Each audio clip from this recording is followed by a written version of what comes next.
I've watched 3 of my patients die because they trusted broccoli more than medicine. They had time to fight back, but they spent it at the farmer's market instead of the oncology ward. I'm Dr. Sam Brown, and I've seen what happens when someone mistakes prevention for a cure. Not once, not twice, hundreds of times. So today, we're cutting through the noise. What food can actually do against cancer, and what it absolutely cannot do, no matter how many blog posts swear otherwise. Here's the first thing you need to burn into your brain. Preventing cancer and treating cancer are not the same thing, and almost everyone, including some of my own patients, gets this catastrophically wrong. Let me tell you about David Servan-Schreiber. Brilliant neuropsychiatrist, diagnosed with glioblastoma, one of the most vicious brain tumors on the planet, the kind that kills you fast. He got surgery, went through treatment, then rewrote his entire life, changed everything, wrote a best-selling book about it, and he survived 19 more years, which is nothing short of miraculous. That book is called Anti-Cancer, and I believe most of the dangerous myths circulating today trace straight back to it. I respect what he accomplished. I truly do. But here's the problem. When I dug into dozens of sources citing his work, I saw the same pattern. They cherry-pick one idea, that certain foods fight cancer, and twist it into something it was never meant to be. Suddenly, broccoli becomes chemotherapy. Garlic becomes a cure. Green tea becomes a magic bullet. And terrified people start choking down foods they hate, convinced it'll shrink a tumor that's already growing inside them. It doesn't work that way. And pretending it does gets people killed. If you try to make sense of all the anti-cancer diet advice flooding the internet, it breaks down into a handful of major claims. Let me walk you through each one and show you what the actual science says. First claim, certain foods contain anti-angiogenic compounds that starve tumors by choking off their blood. Supply. Soybeans come up constantly. The pitch is simple. Eat about 10 grams of soy a day, and you'll block tumors from building the blood vessels they need to survive.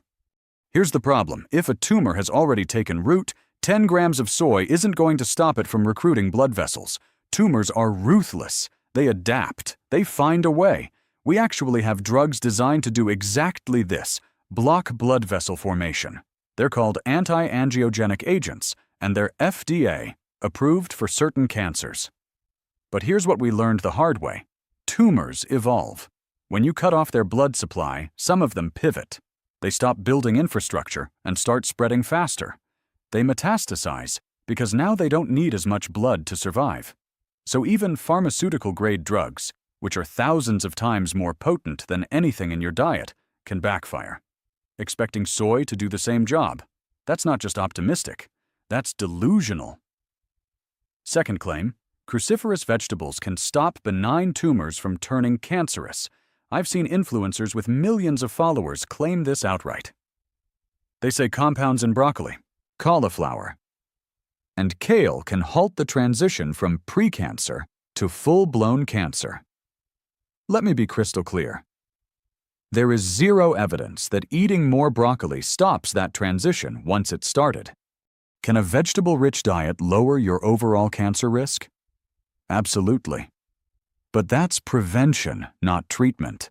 If you've been told you have precancerous cells and you're banking on cruciferous vegetables to fix it, you're gambling with your life. Third claim, antioxidants. This one's trickier. Antioxidants neutralize free radicals, unstable molecules that damage DNA and can lead to cancer. So the logic goes, more antioxidants, less cancer. And yes, there's evidence that foods high in antioxidants, green tea, coffee, citrus, vitamin C, can lower cancer risk over time. But again, this is prevention. If you already have cancer, loading up on antioxidants won't reverse it.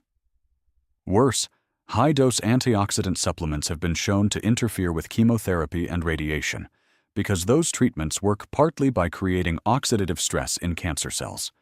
So drink your green tea, eat your oranges, but don't expect them to treat an existing tumor. They won't. Fourth claim. Fourth, Chronic inflammation causes cancer, so an anti-inflammatory diet should reduce your risk. And that part is true. Chronic inflammation, from smoking, infections, constant irritation, absolutely increases cancer risk. But here's where people flip it backwards. Inflammation causes cancer.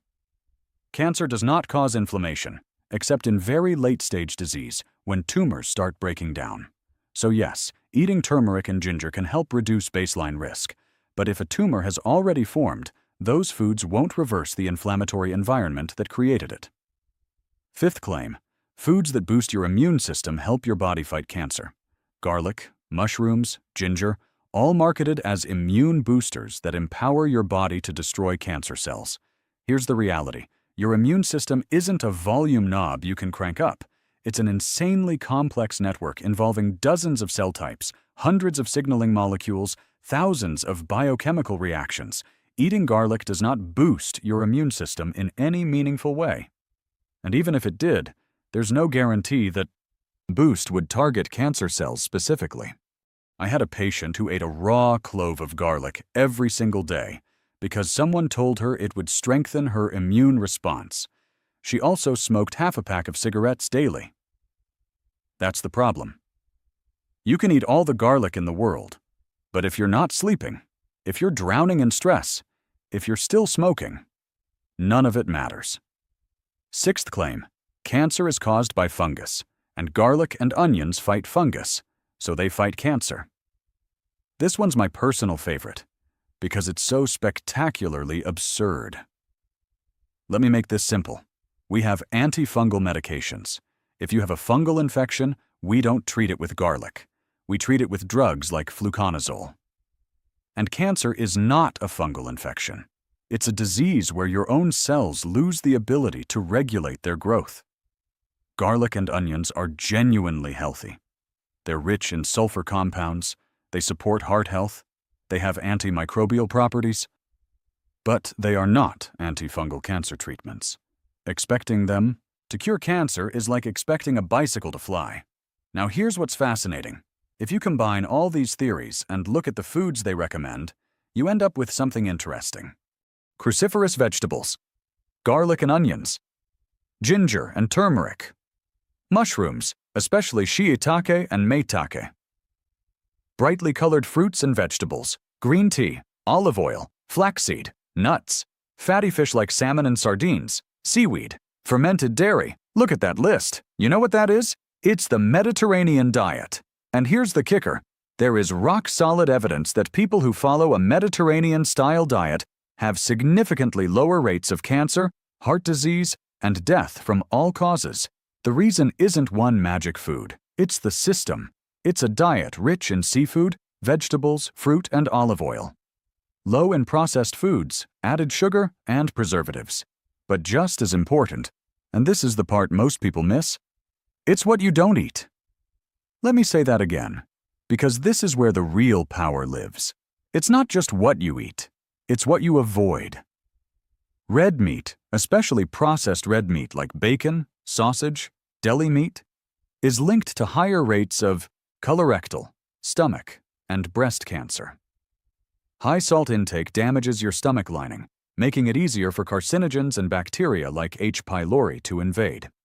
Ultra-processed foods, the kind with ingredient lists that read like chemistry experiments, are associated with higher cancer rates across the board. And alcohol. The World Health Organization lists alcohol as a Group 1 carcinogen. We know for certain it causes cancer. Mouth, throat, esophagus, liver, breast, colon. There is no safe level of alcohol when it comes to cancer risk. I'm not saying never drink. I'm saying understand what you're doing when you do. Now let me talk about the myths that just need to die. First myth, cancer feeds on sugar, so if you stop eating sugar, you'll starve the cancer. I've made an entire video debunking this. Go watch it. But the short version, all your cells use sugar for energy, not just cancer cells.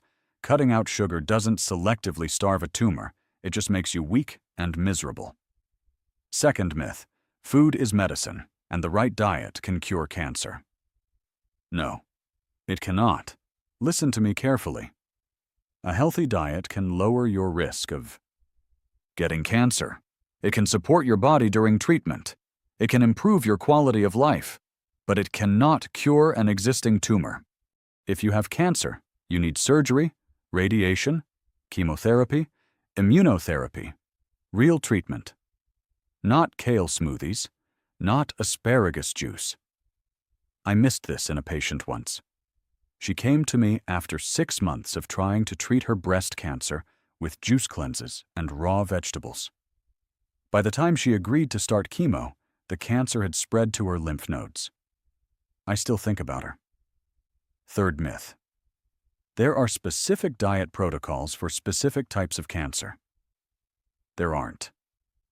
Anyone selling you a custom anti-cancer meal plan based on your tumor type is selling you absolutely nothing.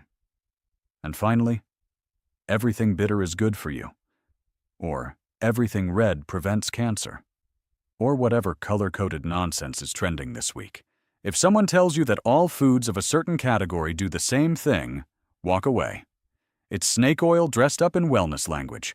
Here's what I actually want you to take from this. The Mediterranean diet works, not because of one superfood, not because of some exotic compound, but because it's a balanced, whole food-based way of eating that minimizes harm and maximizes nutrition. You don't need to buy organic. Studies comparing organic to conventional produce show no difference in cancer rates. You don't need to grow your own vegetables. You don't need to move to the countryside and raise chickens. You just need to eat more plants, more fish, more whole foods, and eat less processed meat, less sugar, less alcohol. That's it. That's the advice.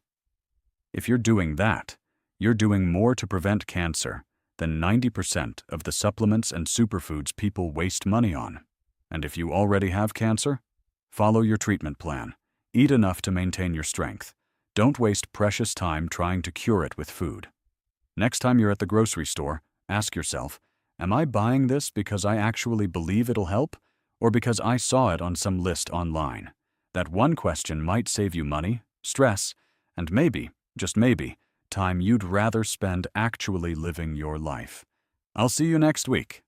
We're going to talk about the one blood test most people over 50 should be demanding, and why your doctor probably won't bring it up unless you do.